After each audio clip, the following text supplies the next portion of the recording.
igual a 2. Né? Quando eu estou no ponto B, x é igual a 2, substitui x é igual a 2 na equação, você vai encontrar cortante igual a 20 kN.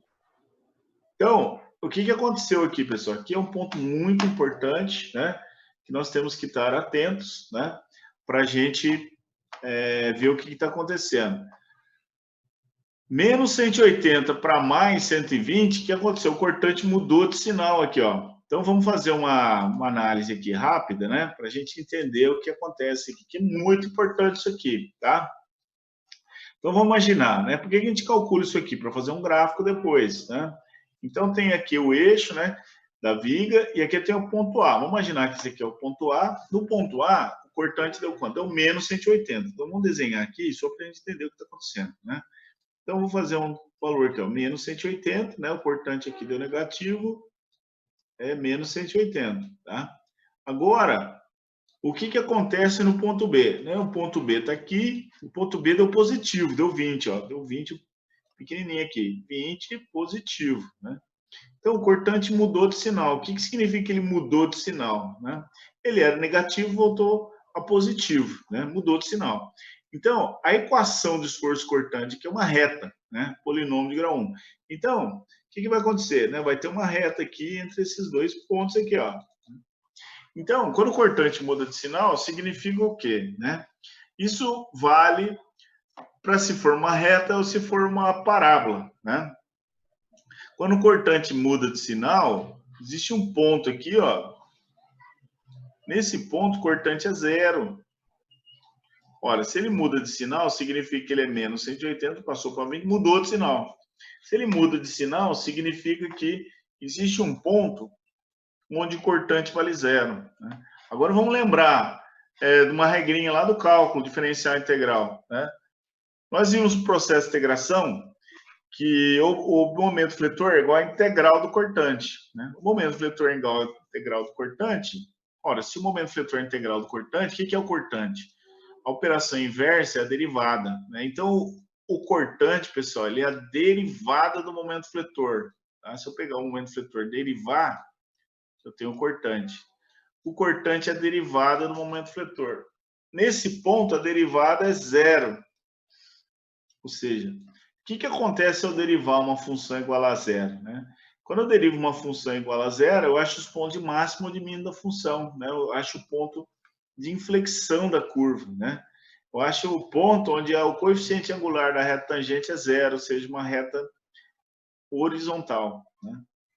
Então, nesse caso aqui, quando o cortante muda de sinal, significa que existe um ponto no meio do trecho onde o cortante é 0. Só que o cortante é a derivada do momento fletor, né? Se o cortante é a derivada do momento fletor, né, significa que é um ponto de máximo ou de mínimo momento fletor. Então, o que a gente vai fazer? Toda vez que o cortante mudar de sinal, eu tenho que achar o ponto onde o cortante vale 0, ou seja, o x onde o cortante vale 0. Esse x aqui, ó. Né? Por quê? Porque esse x eu vou usar para quê? Para calcular o ponto do momento fletor, que vai ser o ponto de máximo ou de mínimo momento fletor. Né? Então, toda vez que o cortante mudar de sinal, eu tenho que achar o ponto onde o cortante vale 0, porque esse ponto vai ser um ponto de máximo momento fletor, ou máximo ou de mínimo, ou vai ser um ponto de inflexão da curva do momento fletor. Então, como que eu acho esse x aqui? Eu igualo o cortante a 0. Então, aqui está aqui a equação do cortante aqui, eu vou igualar essa equação a 0. Tá aqui, ó, igualei fazendo o quê? Igual a 0, né? Igualei a equação a 0, né? Passa esse termo para lá, fica positivo, né? Aí isolo x, 100 passa dividindo, 1,8, né? Ou seja, quando o x é 1,8, o cortante vale 0. Eu vou usar esse ponto aqui para quê? Para calcular o momento fletor máximo, tá certo? Por quê? Porque o cortante é derivado do fletor. Quando o cortante é 0, a derivada do fletor é 0. Então tem que achar o ponto onde o cortante vale 0, que vai ser um ponto de máximo ou de mínimo momento fletor, né? E o momento fletor é uma carga crítica, né? Se eu tenho um ponto de máximo momento fletor, é um ponto onde vai quebrar a viga, um ponto crítico, tá certo? Então, o esforço cortante nós analisamos aqui, né? Calculamos o QA, calculamos o QB e calculamos o ponto onde o cortante vale 0, que eu vou usar para achar o máximo momento fletor. Agora, vou para o momento fletor, propriamente dito, né? Então, aqui, ó, vamos começar aqui por essa carga aqui, momento é força vezes distância, né? Então, regrinha do momento fletor, né? Tem a barrinha aqui, tem o ponto de análise aqui e tem a carga para cima aqui, ó, 180 tá para cá, né? Então, essa força vai fazer o quê? Ela vai provocar tração na fibra inferior, né? Tração na fibra inferior, momento fletor positivo, subiu a viga, momento fletor positivo aqui, né? Então, o momento é força vezes distância, 180x. Né? Então, achei o momento provocado por essa força. Agora, tem essa carga aqui, ó. Tem uma carga distribuída, uniforme, né? Essa força aqui também provoca o momento fletor, né? Então, qual que é o momento provocado por essa força aqui, né? O momento fletor, ele vai fazer isso, né? Vai descer a viga, vai tracionar fibra superior, né? Então, como que eu calculo o momento fletor de uma carga distribuída, né? Basta integrar, né? A integral nós já fizemos já, né? Nós vamos usar a equação. Então, a equação lá é qx ao quadrado sobre 2, né? Então, tá aqui, ó. O Q vale 100, então vai ficar 100x ao quadrado sobre 2. E é negativo, né? Por quê? Porque essa carga, a flechinha está para baixo, vai tracionar a fibra superior. Tração na fibra superior, momento fletor negativo. Desceu a viga, fletor negativo. Então, essa aqui é a equação do momento fletor, equação de uma parábola, né? Tem que calcular o momento em A e o momento em B. Né? Então, o momento fletor em A, x é igual a zero. Então, substitui aqui, x é igual a zero, deu zero aqui. Né? Momento fletor em B, x é igual a 2, substitui na equação, deu 160 kN vezes metro. E depois eu vou usar o momento fletor aqui, ó, onde eu calculei aqui o cortante igual a zero, eu vou usar esse x para calcular o ponto de máximo ou de mínimo, ponto de inflexão da curva do momento fletor, né? Joguei x igual a 1,8 na equação, o que deu? 168. Né? Então, esse momento aqui é maior do que esse, ou seja, esse ponto aqui é o ponto crítico, né? Esse ponto aqui que vai ser mais crítico do que esse, aqui vai ter uma tensão maior do que esse. Então, toda vez que o cortante mudar de sinal, eu tenho que achar o ponto onde o cortante vale zero. Por quê? Eu vou achar esse ponto aqui, eu vou usar para calcular o momento fletor máximo, tá certo? Então, esse aí é muito importante, tá? É o conceito principal dessa aula de hoje, tá? Agora, vamos para o trecho 2, né? O trecho 2 é o trecho BC, né? Nós vamos fazer um corte aqui agora, né? Então, muito importante, pessoal, fazer esse diagraminha aqui, que ajuda muito na hora de desenhar as forças, né?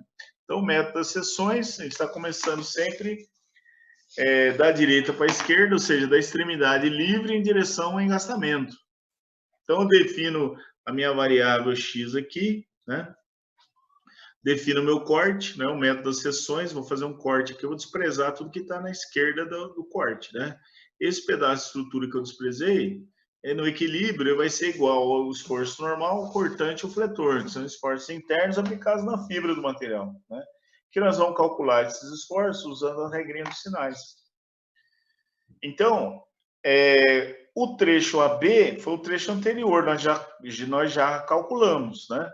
Mas eu tenho que colocar todas as cargas aplicadas no trecho AB aqui para manter o equilíbrio. Não pode esquecer dessas cargas aqui, tá? Então, se a gente analisar esse aqui, né? O trecho AB ele está resolvido. Então, nosso corte aqui ele vai variar de B para C. Ou seja, quando eu estou em cima do ponto B, o x vale 2. E quando eu estou em cima do ponto C, o x vale 5. Ou seja, eu estou em cima do ponto B, o x vale 2. Né? Então, essa distância de A para B é 2. Né? Como o meu corte ele vai daqui para cá, né? Ele nunca vai ser antes de B. No máximo, no mínimo, ele vai ser B. Né? Mas ele nunca vai interferir no trecho anterior que já foi analisado.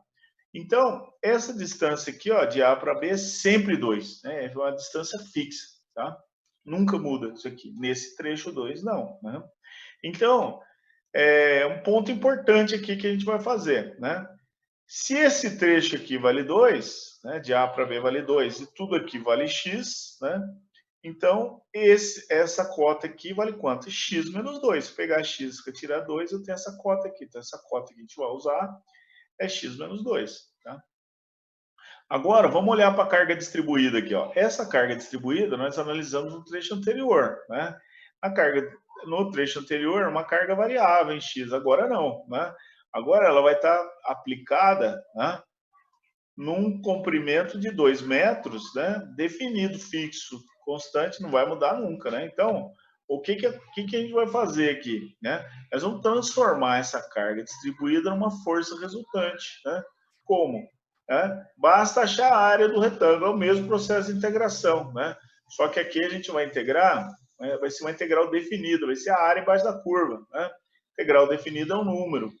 Então, como esse 2 aqui não varia mais, né, só vai variar daqui para cá de B para C, né, então a carga da uniforme ela está distribuída em 2 metros, então eu posso calcular a força resultante devido a essa carga distribuída, né?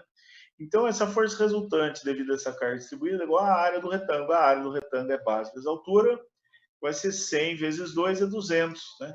E o ponto de aplicação dessa força, né, é bem no CG do retângulo. Então, o CG do retângulo está localizado a uma distância de 1 metro em relação ao ponto A, ou seja, bem no meio, né? Se eu tenho 2 aqui, essa força vai estar aplicada em 1 metro em relação ao ponto A, tá? Então, se daqui para cá vale 1, daqui para cá vale x, então daqui para cá é x menos 1, né? Se eu pegar o x, remover 1 metro, tem essa cota aqui que é x menos 1, que a gente vai usar também, tá? Então é muito importante fazer o desenho para poder escrever as equações corretamente, tá? Então, definir todas as cotas, aí eu vou manter aqui o meu carregamento, manter a força aqui de 75, essa é 180, tem uma força de 45 aqui, 115 para cá, tem um momento concentrado aqui externo de 110, tá? E eu tenho uma carga linearmente decrescente nesse caso, né? Uma vez que a gente vai analisar da direita para a esquerda, o meu x está correndo para cá, a minha carga está diminuindo linearmente aqui. Tá? Então, primeira carga que a gente vai calcular o esforço normal, né? Então a regrinha do esforço normal diz o seguinte, né? Se o esforço é de compressão é negativo, então começa aqui, ó, menos 75, né? E eu tenho uma carga aqui, ó, de 115 para o outro lado. Está tracionando, sempre em relação a esse ponto aqui, né? O ponto onde eu fiz o corte. Né? Então, sempre em relação a esse ponto aqui, como se tivesse fixo, travado aqui. Então, força para cá, positivo, mais 115. Então, menos 75 mais 115 deu 40, né? Então, posso dizer que o esforço normal é uma constante. Então, vou dizer que o normal em B é igual ao normal em C, que é igual a 40 kN, tá? Então, o esforço normal tá tranquilo. Agora, vamos calcular o esforço cortante. Né? O esforço cortante né, tem aqui, ó, menos 180, tá aqui, ó, menos 180. Esse 180, pessoal, vai girar o elemento estrutural no sentido anti-horário, né? Regrinha do cortante lá, ó. Girou o elemento estrutural no sentido anti-horário negativo, então apareceu o sinalzinho de menos aqui, ó. Aí, eu tenho uma carga de 200 aqui, ó, que é a força resultante, né? Força está para baixo, né? Vai girar o elemento estrutural no sentido horário. Cortante girou no sentido horário positivo aqui, ó. Sempre lembrando, né? Lembrando que cisalhamento, né? Então, a gente fala girar, mas entre aspas, né? Ele vai cisalhar o elemento estrutural, né? Isso aqui é cisalhamento, tá? Mas para facilitar, a gente fala que vai girar o elemento estrutural no sentido horário positivo. Aí tem a força de 45 aqui. Essa força de 45 vai girar o elemento estrutural no sentido anti-horário, girou no sentido anti-horário negativo aqui. Né? Aí sobrou o quê? Sobrou a força distribuída, que é uma carga linearmente decrescente, linearmente distribuída,